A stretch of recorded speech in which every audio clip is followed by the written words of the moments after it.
दोस्तों first stock exhaust का sound सुनते हैं।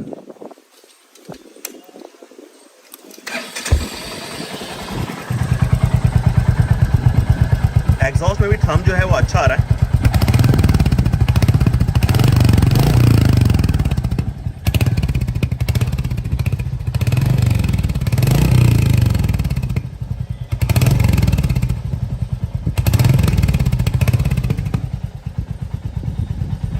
तो दोस्तों फाइनली एग्जॉस्ट जो है निकल चुका है स्टॉक का।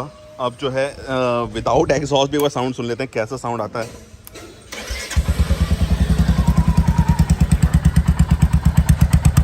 हम तो विदाउट एग्जॉस्ट भी बहुत सही आ रहा है, बट बहुत ही ज़्यादा लाउड है, बहुत ही ज़्यादा लाउड है।